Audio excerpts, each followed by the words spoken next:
Time-Saving Training Tactics for Triathletes, Part 2. Hi, this is David Glover with ENDURANCEWORKS. So time is one of the biggest challenges for triathletes because you're training for 3 different sports: swim, bike, run. Plus you got to worry about things like nutrition, getting your equipment ready, recovery, all on top of everything else you've got going on in your life. So we want to look at some tactics you can use to make the most effective use of your training time while still allowing you to do the other things that are important to you. In this second video, we're going to look at things you can do each week as well as things you can do each day to make the most out of your time. In the Part 1 video, we looked at time-saving training tactics for your season, starting with choosing races and setting goals. In this next session, we're going to look at training tactics, time-saving tactics for each week, specifically scheduling your training week, the right amount of training volume, and focusing on what you can control. So here's an example of what a good training week might look like. In this case, the athlete has the goal to do 3 of each workout per week: 3 swims, 3 bikes, 3 runs, plus a short break, as well as strength and Pilates. It's important to note that this is basically the athlete's times that he does these each day of the week. So he's designated Tuesday, Thursday, and Friday as swim days. What this helps with is consistency from week to week. Note that Monday is an off day. Scheduling an off day is important just to give yourself both the physical break as well as the mental break. Monday is a typical off day, as well as Fridays and on the weekends. One key point here to note is to spread out your workouts within each week. For example, with a run, Tuesday is a track day, Thursday is the easy run, Saturday is the short brick, Sunday is the long run. So rather than do back-to-back-to-back workouts, by spacing them out, you allow yourself ample time to recover between each. And note especially that after the long run on Monday is a day off again. So what is the right amount of weekly training volume? Like many questions in triathlon, the answer is it depends. But let's look at the economic law of diminishing returns in chocolate. So I like dark chocolate, and if you were to give me a Trader Joe's dark chocolate bar, I would eat it. And I'd love it, and I'd really enjoy it. Now, if you gave me a second bar, I'd probably eat it. I'd still enjoy it, but not as much.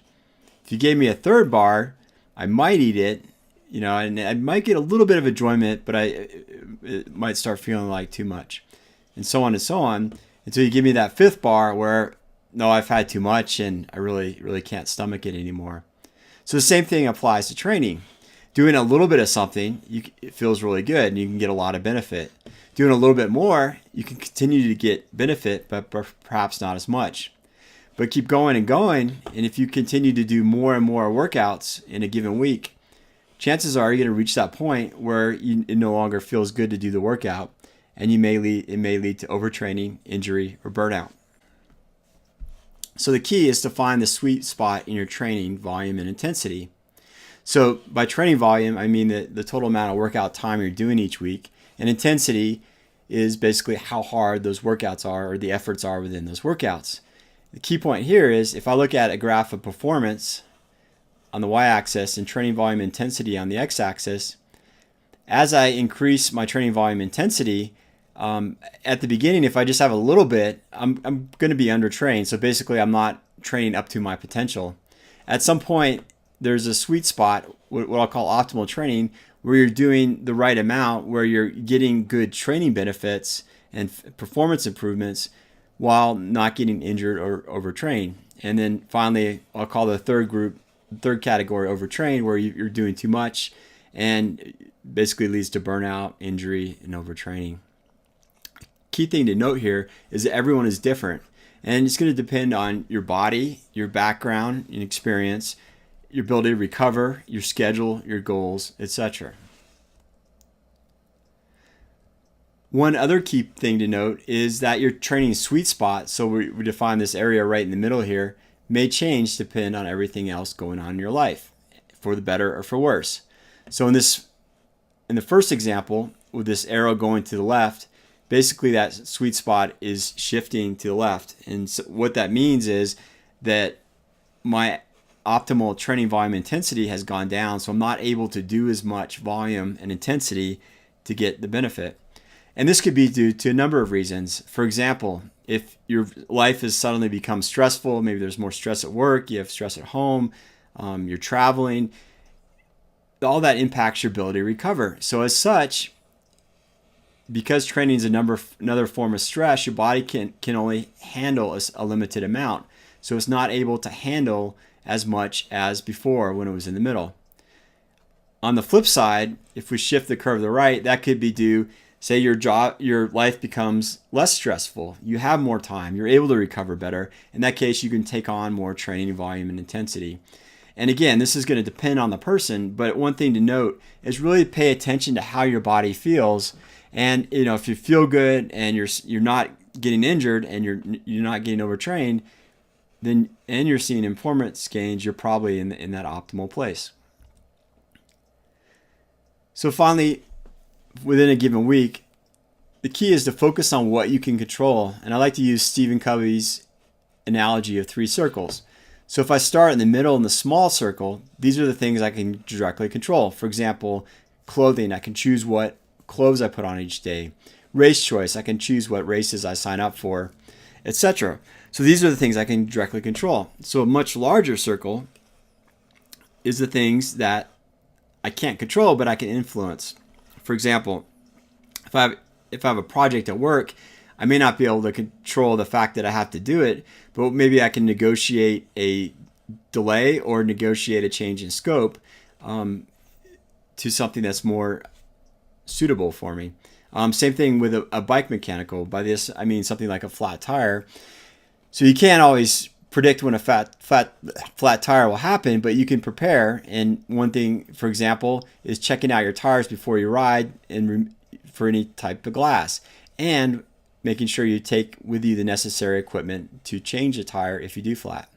And finally, the much larger circle are things of concern. So for example, you may be concerned about the air temperature on race day, or wind speed and direction, or if you're going for a swim at the pool, lightning may close it. So these are things you can't control, but you're obviously concerned about.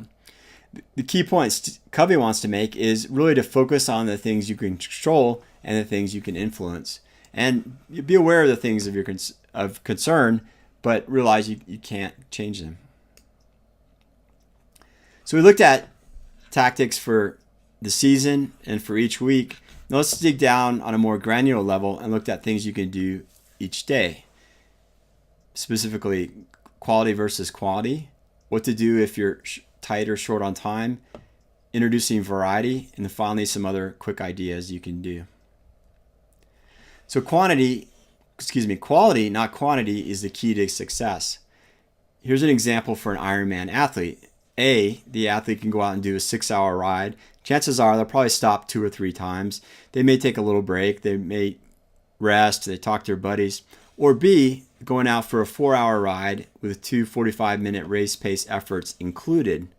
In this case, the athlete only needs to stop once. Because it's a short time period, they can be more focused, and they're doing some harder race pace efforts. So as such, even though it's a shorter ride, it can actually be much more beneficial. So that's an example of quality in B versus quantity in A. Tight on time, you can still get in a good workout. So for example, in A, say my workout calls for me to do a 70-minute long run, but I'm at work today and I only have an hour. So plus I got to have time to change before and after. So even though I can't do the 70 minutes, rather than skip it all together, what I can do is go out and do a 40-minute run and then include a little bit of interval. So in this case, 6 by 20 second pickup. So these are just quick accelerations to warm up my legs and get my muscles to fire faster. And then a 15-minute tempo. So again, similar to race pace efforts, a little bit harder effort. So it's basically getting more bang for your buck. So I can't do the 70 minutes, but at least I can still get in 40. Add variety to keep workouts more interesting and more desirable to do. So example A, if I have an athlete training for an Olympic distance swim, which is 1,500 meters, they could just go out and swim 1,500 meters continuously. And this probably isn't a bad thing to do to train to feel what that distance is like, especially if you have a chance to practice open water. But you don't want to do that all the time because frankly it's going to get boring. So what you can do is take that 1,500 and break it up into different segments. In this case, I break it up. My first 500, I'm alternating freestyle, backstroke, breaststroke. My second 500, so every fourth length, I'm doing some type of drill, like a Tarzan drill, catch-up freestyle drill. And finally, the last 500, I'm doing a build effort with paddles, so wearing paddles. And at the start, I'm starting out relatively or moderately fast and then building up to a fast speed by the end. So this is an example of just adding variety to make it more interesting and also to get more bang for your buck. And finally, some other daily time-saving training tips. One, exercise in the morning if possible. And this is great because if you get it out of the way in the morning, then it's less likely that something's going to pop up later in the day that's going to keep you from working out. Prioritize workouts, A or B. So going back to that weekly schedule we looked at before, if you have a swim and a run workout on the same day and you only have time to do one, prioritize, figure out which one is more important. So if you're a really strong runner and really great running shape, but a weak swimmer, you may want to skip the run and focus on the swim. Third one, bundle workouts together. So this is another time-saving tip. So if I'm doing that swim and run together, I save time because if I drive to the pool, do the swim, do the run, and then change, and then I'm done, typically you're probably going to save 10 or 15 minutes over doing them at separate times during the day. Commute to or from work. Great opportunity if you can either run or bike or both to or from work. It's a great way to get in your workout and for something that instead of sitting in traffic like you might normally do. And finally, shared activities with family, friends, and pets. So, being that triathlon is so time intensive, a lot of times there can be resentment from our family or significant others. So if there are ways you can incorporate your training into activities. So for example, if you're going on a picnic, you can maybe bike to where the picnic spot is, meet your family, have the picnic, and then all ride home together. So again, lots of things you can do. Good luck and happy training.